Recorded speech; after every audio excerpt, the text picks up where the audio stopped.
Welcome back from what will probably go down as the weirdest Thanksgiving, at least for the people in the United States, from my international friends. Do we have anybody from overseas on the call today? Do we get a wave? No? Oh, we do? Well, now we have to find out. Samantha, where are you calling in from? I'm from Brisbane. Oh, excellent. Welcome But from goodness. Vancouver. So Canadian, Australian, all of the good stuff. Well, welcome to the show. We love that we are expanding internationally here. I don't even want to think, well, it's what, morning? I don't want to think about what time you had to get up this morning to come to this. Thank you for coming. And thanks everybody else. So also quick question, because this is about you guys as much as it's about this whole confidence thing.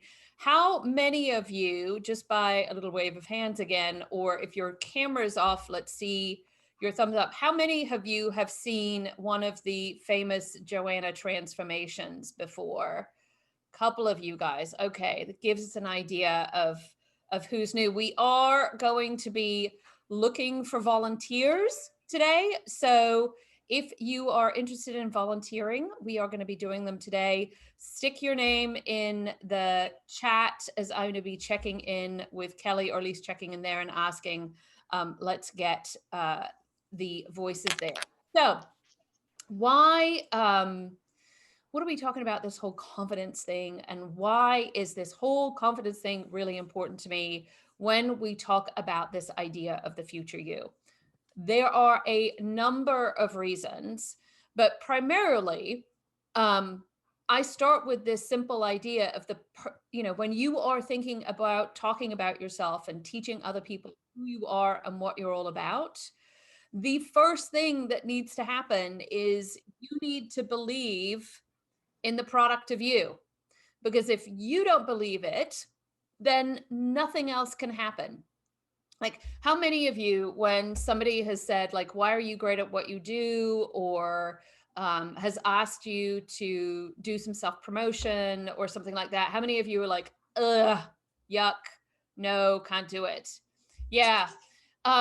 Normal, by the way, reaction, because well, we're often taught that that's kind of rude and gross to do those sorts of things, which I totally understand why, because nobody likes somebody who's a self-promoter. And B, we don't really have much time to practice something like that. But getting put on the spot really can be uncomfortable and awkward. It's having to do almost a job interview every single day. And I actually had a lovely friend of mine who I met randomly running a half marathon in the south of France, as you do make friends that way. It was a fabulous experience.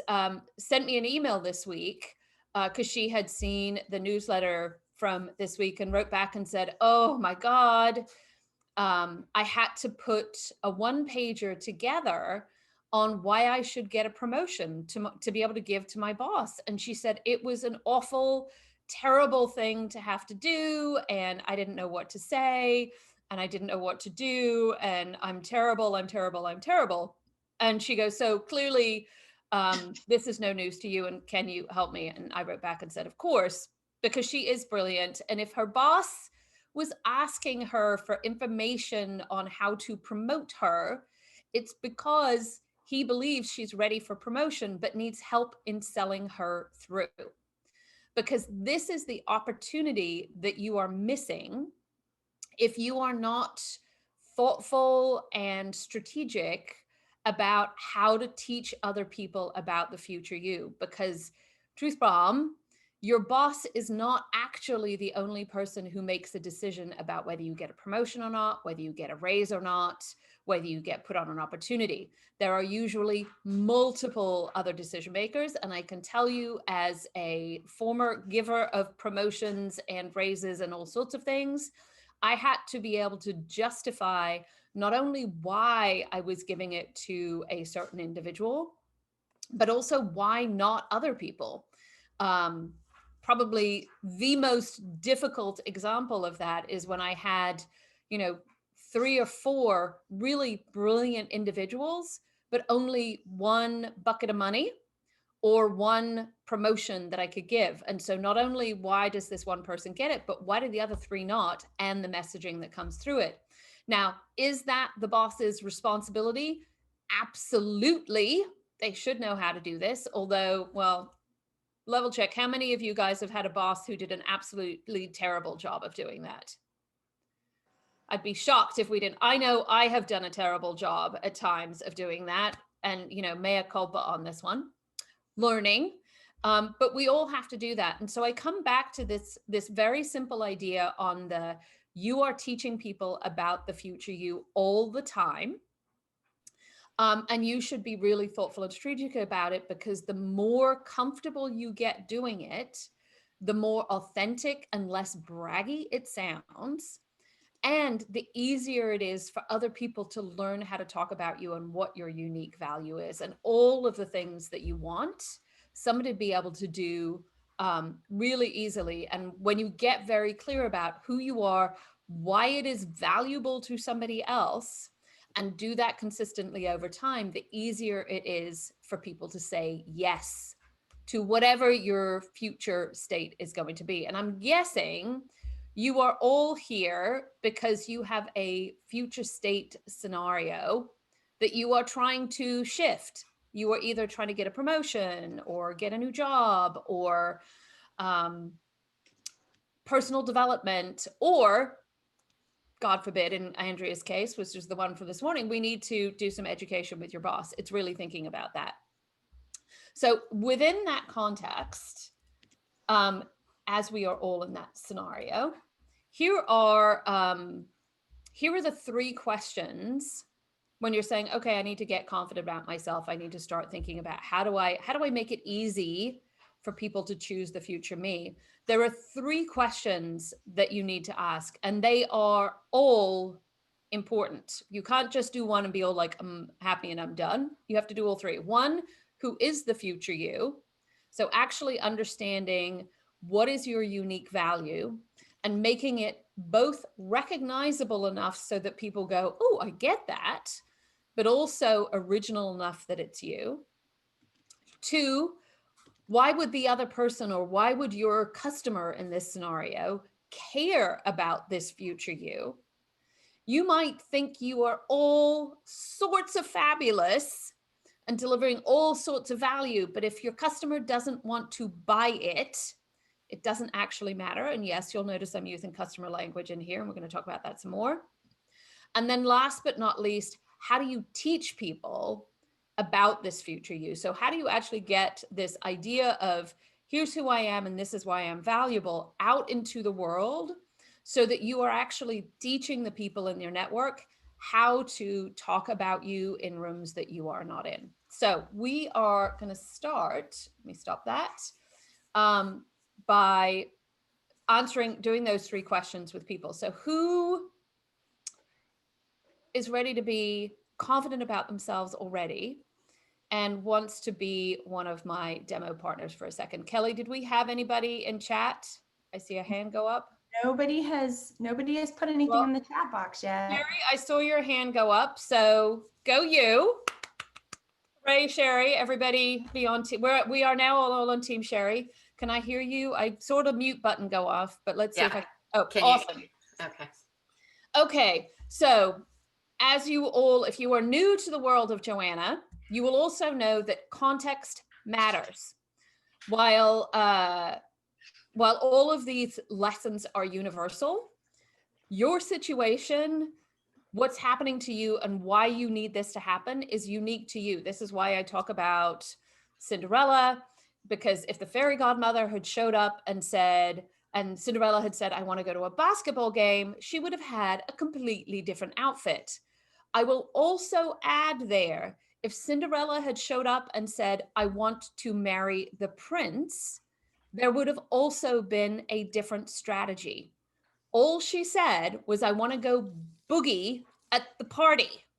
The prince was a bonus piece. I didn't think she actually needed that at the end of the day. So she was super clear about what it is she wanted from her fairy godmother. So Sherry, what do you need from your fairy godmother? Who is the future you a question you need answering? What's going on?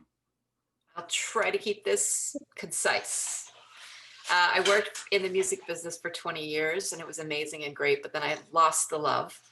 And I went to the only thing that really called to me, which was coaching. So I did a program. I know there's no required qualifications, but I felt a little irresponsible not getting a little bit. I did that training actually 10 years ago.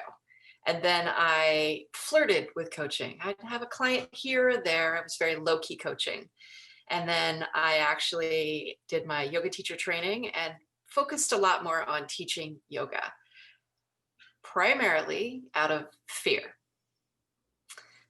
Because part of it is because being present with people, listening closely, that big piece of connecting comes to me really naturally.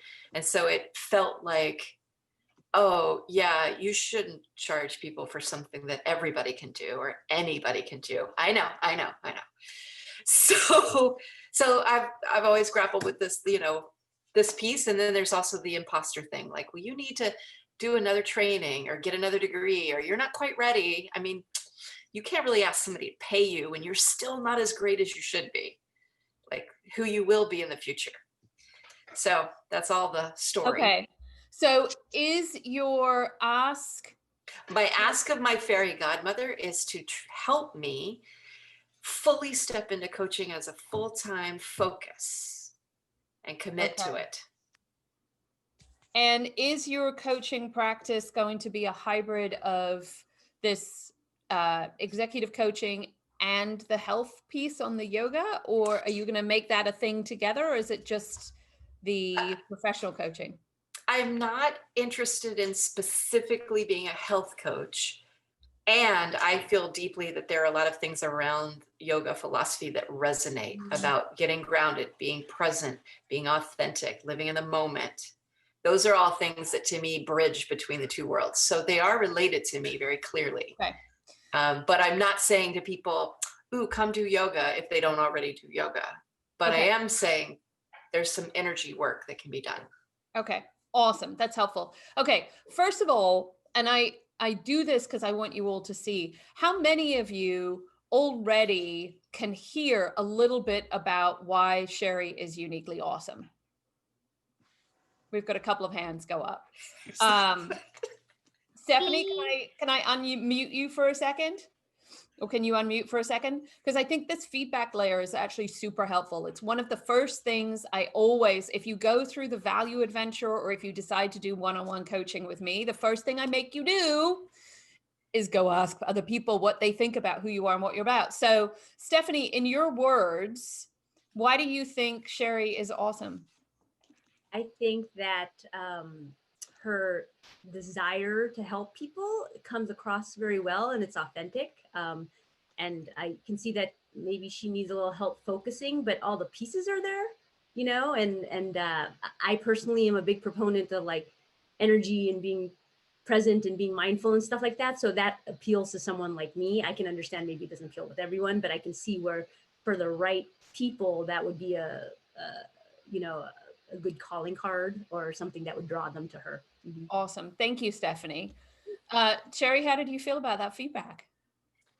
I really appreciated it. And it's good to hear that the energy piece does appeal to some people, because I have this idea that executive coaching means you have to be really buttoned up. And I don't think that's really true, but. I mean, come on.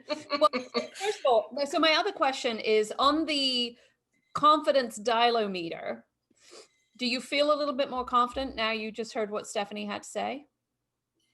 Yeah. Yeah. And I know this sounds silly, but I throw this out to all of you. Authentic, and I'm going to talk about authenticity too, but actually sharing who you are and what it is you do with people, and then saying to them, what did you hear? is probably the most validating experience that you can do. It really, hearing almost a mirror of what it is you just said, actually helps you understand, because Stephanie basically said to you, Sherry, that you've got all of the parts and pieces. You can do this. She gave you that little shot of belief. And so if you're having a whole, am I awesome enough conversation with yourself, the question to ask people is not, how am I broken? What do I like? What feedback can you give me about how I can be better? Because I'm sorry, anytime anybody tells me I'm broken, I go into like a little hole for a while and I'm like, I'm not broken. I'm not broken. I need to be better. But when somebody tells me you did an awesome job and I really love it, now I will absolutely own that my own personal itty bitty shitty committee goes, oh my God, you can't, you just I'll just sit here going, just say thank you, just say thank you, just say thank you. But it does remind me that actually the thing that I have to contribute to the world, as well as what Sherry has to contribute to the world, is valuable. And your amygdala, by the way, is programmed to be 70% negative, 70%, right? So you're fighting against the current on this. So actually going out and asking, I am a big proponent of creating a squad of people for yourself who intentionally do this for each other. I have a group of 5 really awesome human beings who we meet every Wednesday night. Excuse me as I start to sneeze. At like 9 o'clock at night, because one of them's dialing in from the UK, one of them's dialing in from Singapore, and a couple are from around the United States. And while we have different discussion topics, our job is to be a champion for each other. Our job is actually to be a mirror for each other and say, hey, when you say this, this is what I see and hear, this is what's happening. And it is probably the most powerful thing for my confidence that I'm doing on a regular basis. So something as a tactical thing you can do, as an idea of something you can do. So Sherry, coming back to you, here are a couple of things, and listening to what it is you had to say, and then Stephanie's reaction, is it's clear to me in listening to you that the professional coach you and the yoga coach you are actually the same person. That when you are in your element, it's actually when both sides of you are showing up. And one of the things that I talk to everybody about when you're talking about how do you teach people about the future you is, yes, 1, it needs to be recognizable, but 2, it needs to be original and something different. And this combination actually makes you a little bit more original than your average standard executive coach. And to Stephanie's point, the people who want to buy you because of that are actually going to be your best customers. Now, I know some of you have corporate jobs and you're all like, but Joanna, I'm not somebody who sells my time to other people. Yes, you do. A job is a contract on a weekly basis where you are selling your time to your team, your company, and your organization. You just have a long-term contract. And for those of you that live in California, you also know, actually any of you who've been through COVID this year know that that contract can be terminated at almost any time. So we're all actually living the life of Sherry, of being independent contractors. I want you all to start thinking that way. And so as you figure out how to start talking about the future you, how do you position your language that actually talks about the overlap of both and why those 2 things together are actually better than they are separate? And I will leave you with this. On the, do you have to have things buttoned up? Do you need a sort of certification? I think, well, actually, I think you have to be certified to become a yoga instructor, don't you, as well? Yeah, because you could hurt somebody. I am. Yeah, like this is the question I always have to people around certification. If it is part of the practice for you to be part of the practice for the industry. So I don't actually call myself an executive coach on purpose because I am not certified in, IACC or whatever the other acronyms are, because CF. yeah, I Yeah. teach the Joanna philosophy. I don't do traditional executive coaching. And I've had an executive coach and I've been through that program. And I think the certification, because of the kind of conversations you're having and the structure of relationship, I think is really important. The same way, if you are a yoga teacher, you need to be certified because you could physically hurt somebody. The same way, if you want to practice law, if you want to be an esthetician, there's a bunch of different professions where I think it's appropriate. College to a certain extent is a certification. So I think there's a combination similar to how you need to be recognizable and original. There's also a combination of you need to be known as credible and also unique. And the certification balances on some of those things. Yeah. Can I ask a question about that? So as I mentioned, I did do a program. It was not yet ICF certified. They were in the process. Instead, it's a GCEC, Graduate Certificate of Executive Coaching. Yep. So there is some certification, although I'm not an ICF coach. I haven't done that.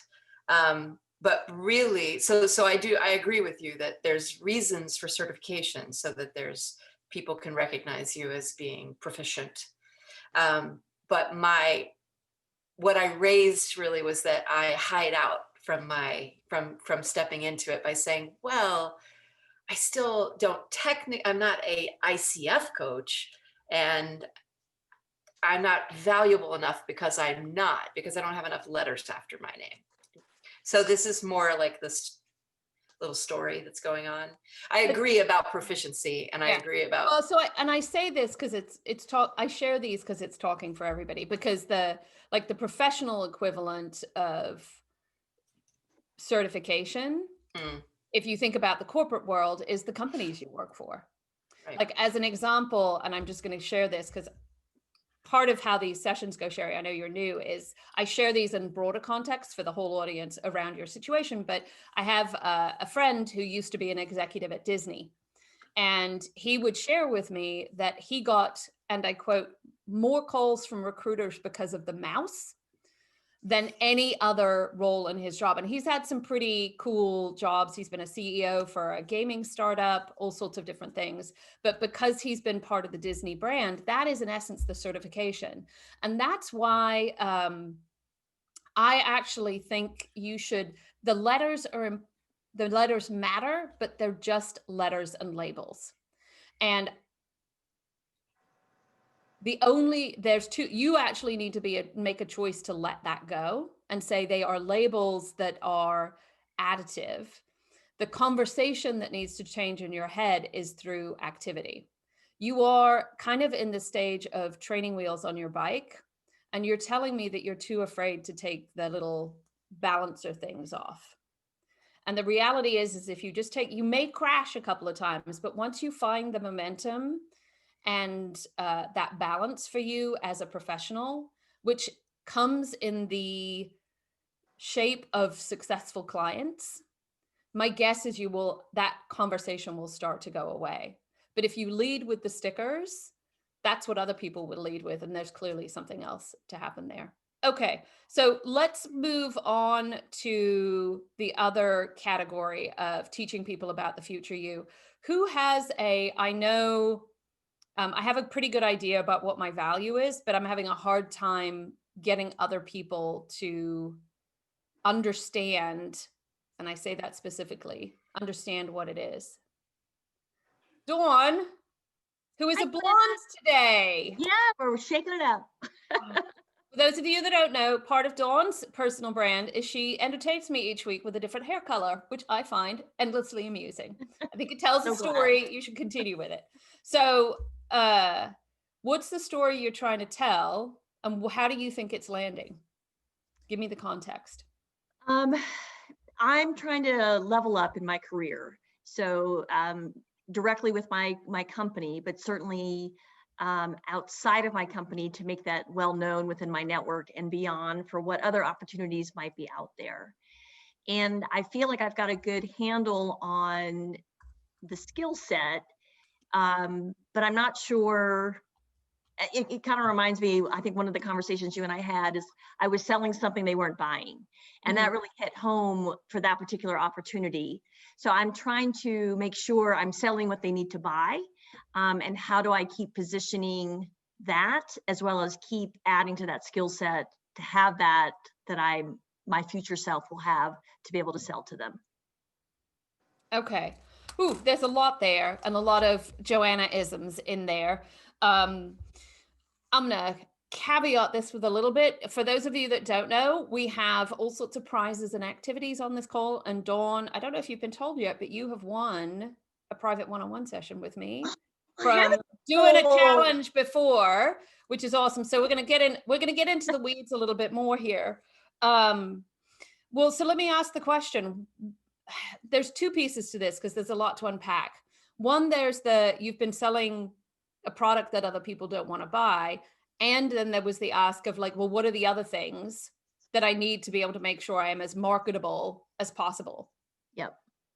Which is interestingly similar to the experience that Sherry just had, is she was like, I'm going to be more marketable if I have more letters after my name. And I'm going to come back to an and statement I just made there. Understandable. Do they know what it is? And then marketable, which is, can they share it with other people? Are you purchasable in essence? And when you are shifting from one state to another, so you're trying to level up, you're trying to get a new job, you're trying to pivot your career, et cetera,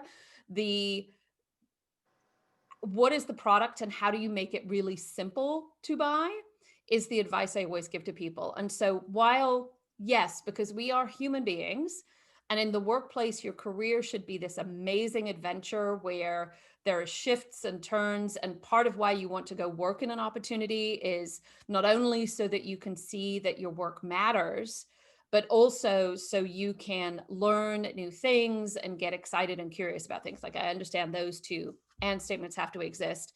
But in that first purchase process, you have to keep it as simple and clear as possible while also capturing the depth of you. So in the U 2.0, whatever this new, so you feel like you have capped out a growth in essence in your current role. Is that fair to say?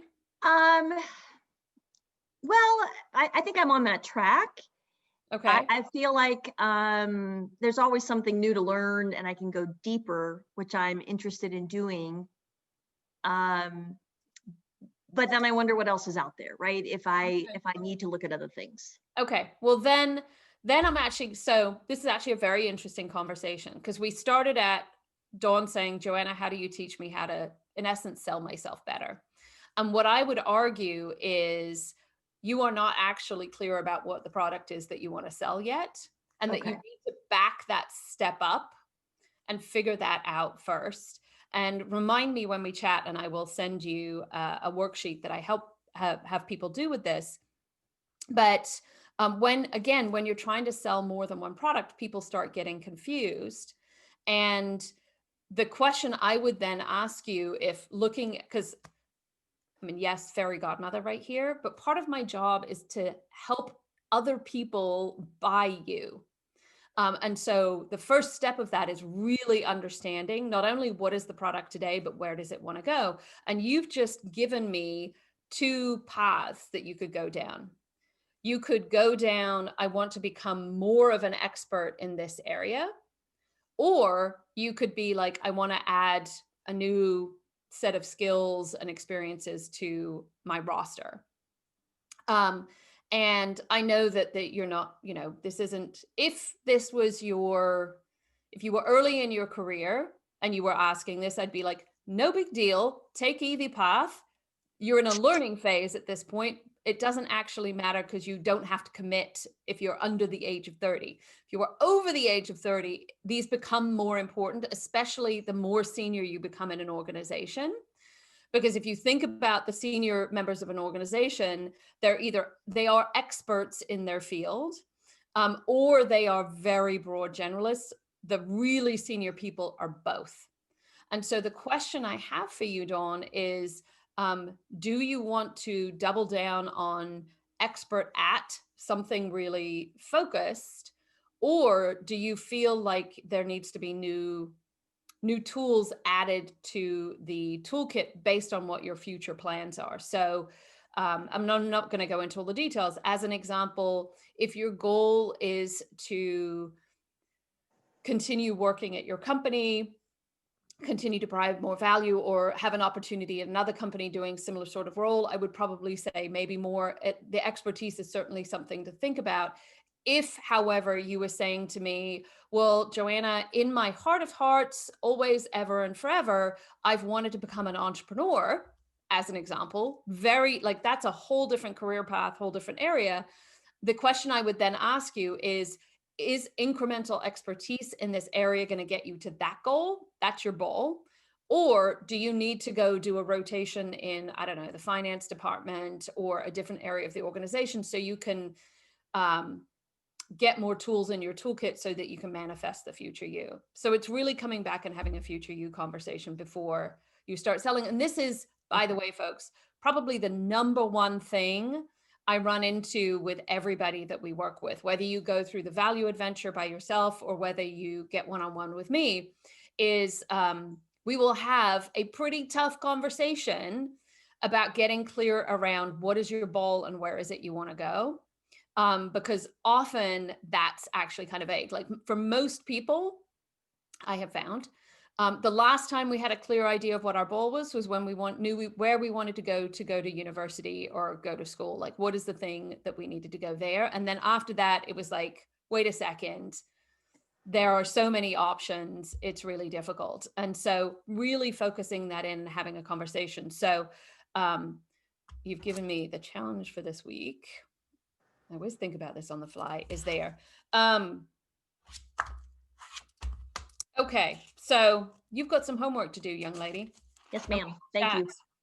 I'm going to do one more one-on-one on this. Does anybody know how, or is in the interview process and is struggling because what they are in essence selling people aren't understanding, or is a sole proprietor who's having a hard time in that area that would like to share their use case for a little feedback and demonstration? I could go. Oh, hello. And how do I say your name before I make Sint? Okay, exactly how I said. What a fascinating name. Okay. Thank you. Give me context. What is your situation and what, Cinderella, is your goal? So I guess I met you through Women in Product a few years ago, especially at the event. And these days I've been trying to carve out my personal branding, mostly also to understand better about the future me, as well as get an amazing opportunities. I've been in product for about 3 years now. So when we met, I didn't even have any product management experience, and I wanted to get into it. And now I got over that hurdle.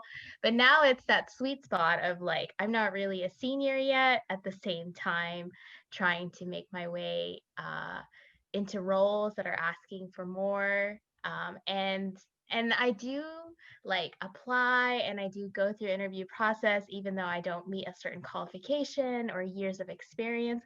But it always seems like the rejection is I'm not as experienced as I should be. So that's when I wanted to know what was going on. Of course, at the interview, you're so nervous, so you don't always choose the right words or have the right story. So that is something I'm working on. But other than that, I wanted to know how I could keep leveling up and showing up, and obviously meeting the right person who probably will say yes. Okay. So there's a lot in there, which is not unusual, because this is an interesting, it's not an uncommon use case in all of this. Just out of curiosity, when you say that they're asking for more experience, are you actually getting the interview, or are you not even getting the interview and you're just getting that horrifying reject letter? Oh no, I do get the interview. I meet the hiring manager. She wants to hire me, but then she doesn't think that I could do it, or whatever the other nonsense reasons. Yeah. Okay, so are you actually getting any real feedback as to why it's not you? Usually they just say there's more experienced candidates, which just doesn't really helpful because I don't know. Yeah. Okay. This is well, so for those of you that haven't heard, I think the entire hiring process needs a full and complete and utter makeover, because we start with the fact that job descriptions and resumes are dumb. They do not serve anybody in the process. And the whole choosing process is really difficult. So, Sten, I don't know, without understanding a ton more, here are a couple of things that I'm just going to share on mathematics and the current supply chain of how talent happens, because we all need to be very realistic about this. So one, I'm about to horrify all of you, and I only have 2017 numbers, but we can all assume it's worse. There were 17.5 billion, with a B, resumes submitted in the United States of America, just in the US in 2017. Which means that the numbers now are each job that is getting applied for has on average 300 applicants. 300. It also means that if you are, and I know you're getting actually the meeting, which is fantastic, the average applicant is having to, pre-COVID numbers, apply to 150 jobs before they actually land one. I can see some faces going, oh shit. Yes, this is why the database is broken, folks. We all know this, which is why why I exist, because of every decision made about you and your opportunities is made in a room that you are not in. The way to hack that system is to find somebody who knows something about you. Now, Sten, in your situation, I don't know if math is not your friend. And so, do they have 10 candidates coming through? And if you've only been on 3 interviews, well, then statistically, you're actually doing just fine. Like if they're getting 10 candidates per role, then you only need 1 of them. So you should get 9 no's before you get a 10. And I know that doesn't feel great, but I always use math to make me feel better. It's one of my superpower tools. And you don't know what that number is, but I think 10's a pretty reasonable number. The other thing is that most hiring managers are absolutely terrified of giving real feedback in the process as to why it isn't somebody else. And it could be anybody from they had an internal candidate, they had already made the decision, et cetera, because here is what the supply chain is today. And I actually am running a think tank right now on how to redesign this supply chain, because I think it is so untransparent. But if you are a hiring manager, or if you have somebody on your team, you are sitting in a room with probably other people and something happens. It's either somebody has decided they're going to move on, they've got a new initiative. Basically, there's a conversation where they say, oh, we need a new person. The first thing that happens before anything else is they say, okay, if we need a new person, who do we know? And that who is in the consideration set. And this is why I get obsessed with making sure you're teaching people all the time what your future value is really important, because probably, I think one of my people who I was talking about this said that 70% of roles are actually filled at that moment, which again, math not helping you out here, right? Then if they're like, well, we don't know anybody in the network, then they are creating the job description. And in the job description, there's 2 paths. There's one, this is a role we have been hiring for and have hired over and over and over again. And so they have a very clear set of requirements. Very common in companies like Google and Facebook, and especially some more of the technology companies who have a lot of data and are curious about these things, and or a company that has been in the world for a really long time and knows what they're looking for, or they are guessing because they have no idea. And I'll use myself as an example. At the end of my interview at Pandora, nearly 10 years ago, and I won't go through the whole story, the job description was sitting in front of me, And I turned to the CEO at the end of the conversation and I said, look, I'm going to be really honest with you. I said, if you want the person who is described by this job description, then it's not me. If you want the person who just drew all of this stuff up on a whiteboard about a strategy for the future of Pandora's revenue operations organization, that is me. Which of these two people do you want? And he was like, oh, we don't want that person. We want this person, right? Because I had really taught him how I think and what I do and made it really understood the problem he was going to solve. And so in this backwards and forwards with you, I don't think I can give you all of the answers because there's too much to understand. Like I can't do a full makeover, but what it sounds like the first step I would take for you is to, instead of being just measured on experience, because what they're kind of messaging is given the what are the choices? It may not be experience, but that's a safe answer to give. It may be something else, but they believed somebody else and their potential more than they believed in you and your potential, which I realize is kind of a painful thing to have to hear. But that's why I sit here and I say in our whole conversation, confidence in yourself and why are you uniquely awesome? Step one, because nobody else is going, people are not going to believe in somebody who messages at all that they don't believe in themselves. Now, this does not mean, folks, that you need to be an egotistical jerk in the process and come in and be all like, I'm going to give you a very tactical example. Ruth Bader Ginsburg believed in herself at a level that I think is fantastic. Did she come across as an egotistical, braggy, gross person? Not even a tiny bit, but also very unapologetic from like, I think it's a dramatic example because if you've watched the movie about her, you'll be like, my God, she popped out the womb this way. I want you all to channel your inner Ruth Bader Ginsburg. If she is not the person for you, I channel Bette Midler for myself whenever I'm feeling not so confident about myself. And yes, it absolutely happens. You think these sequences are for you. There is much for me to make me feel good about the whole thing. It's really channeling. So as you are thinking about this, really getting confident with who you are and what you're all about. And I will say, only because I had the conversation with Andrea this morning, the value adventure, whether you do it as part of the 8-week program or you do it one-on-one with me, what we are delivering on that is not just a course where you're going to be filling in the blanks. And by the way, you get jazzy language at the end of it, although you do get jazzy language at the end of it. Our goal there is for a couple of things. One, for you to actually feel more confident at the end of the experience than you did at the beginning, because my belief is if you believe in you, awesome things happen. But then two, understand how your language and how you are landing with others, really doing the market research on you and validating whether you're right or wrong. And then three, learning how to teach somebody else why you are uniquely awesome. Because when you do those three things and you do it consistently, that's when people say yes to the future you, because they understand who you are, both in a unique and a recognizable way. You believe in it, and it helps actually manifest your individual goals.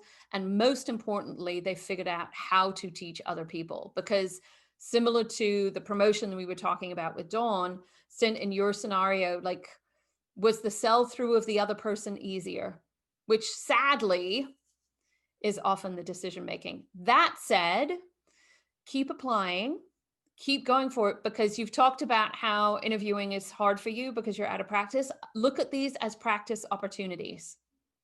Always look at these. I actually heard a really brilliant woman the other day say that one of the best pieces of advice she got from a mentor was to apply for one job every month, whether she needed to or not, because the exercise itself, it was a really good practice range for something else. Now, I know as a hiring manager, I went, oh, good God, I have to talk to people that don't actually want the job. The reality is we all need the practice too. And actually, it's when you meet a candidate where you're like, oh, hang on a second. I didn't know I had a job for this person, but I want them to hire them, that the magic happens. Because I will share that while I have written lots and lots and lots of job descriptions in my career, and I know that I am not unusual in this, I have always looked for the person and the talent first, and then crafted the role around it, because it's how I have been hired myself. And so I often end up writing the job description after the person has been hired and then going, okay, now this is your job based on what I know about you. And so really thinking about that in a different way will help you move forward. Okay, so lots of really great examples to work through today. I want to do one quick transformation for those that haven't seen. So who hasn't had a transformation before, who would like to see the before and after? Because we got to do one. Anybody? No, no, no.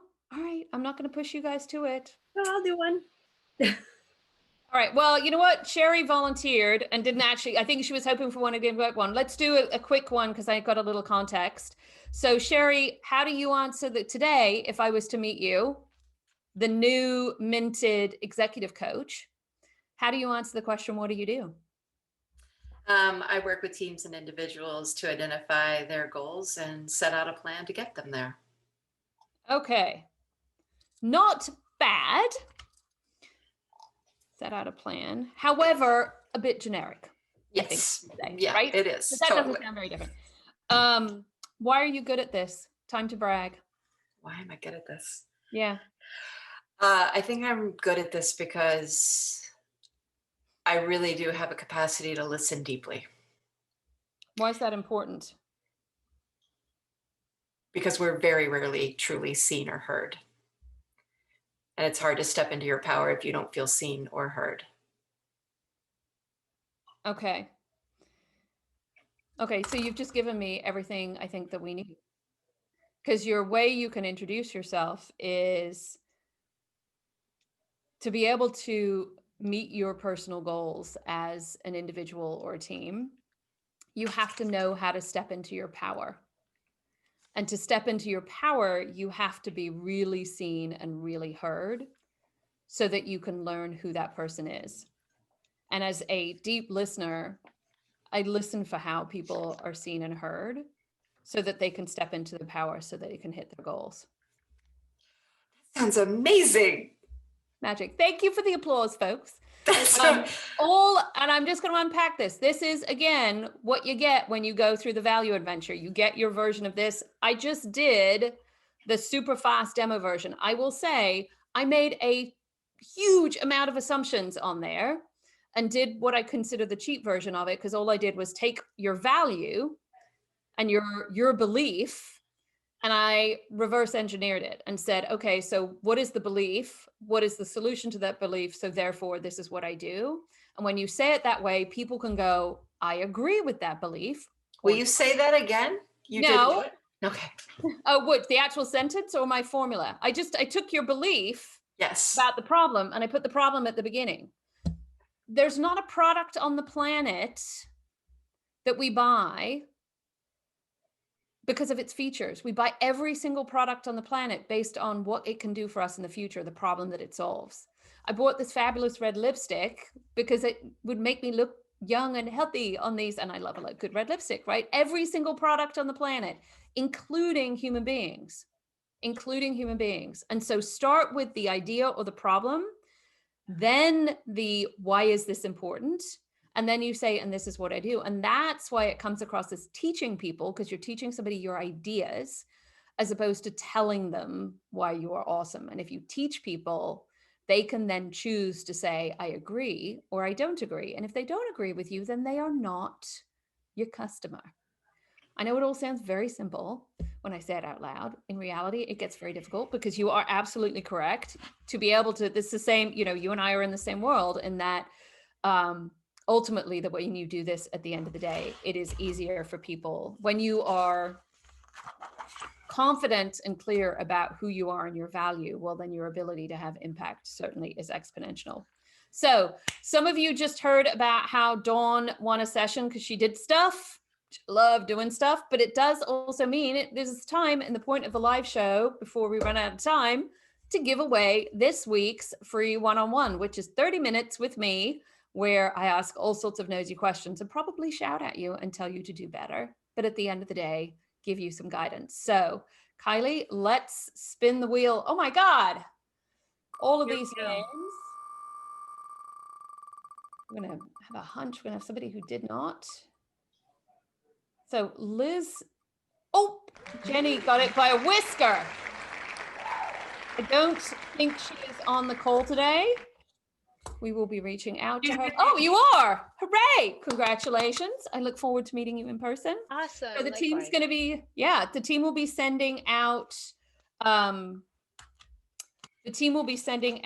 invitation link on how to schedule that and everything that's coming. So in closing, before I let you all go and have an awesome weekend, just a reminder that next week we are going to be talking about Plan Bs and how, even if things are super awesome, how you need to have a Plan B, even if things aren't super awesome, why I think Plan Bs are really important. A Plan B certainly changed my life, and we're going to share a little bit about that too.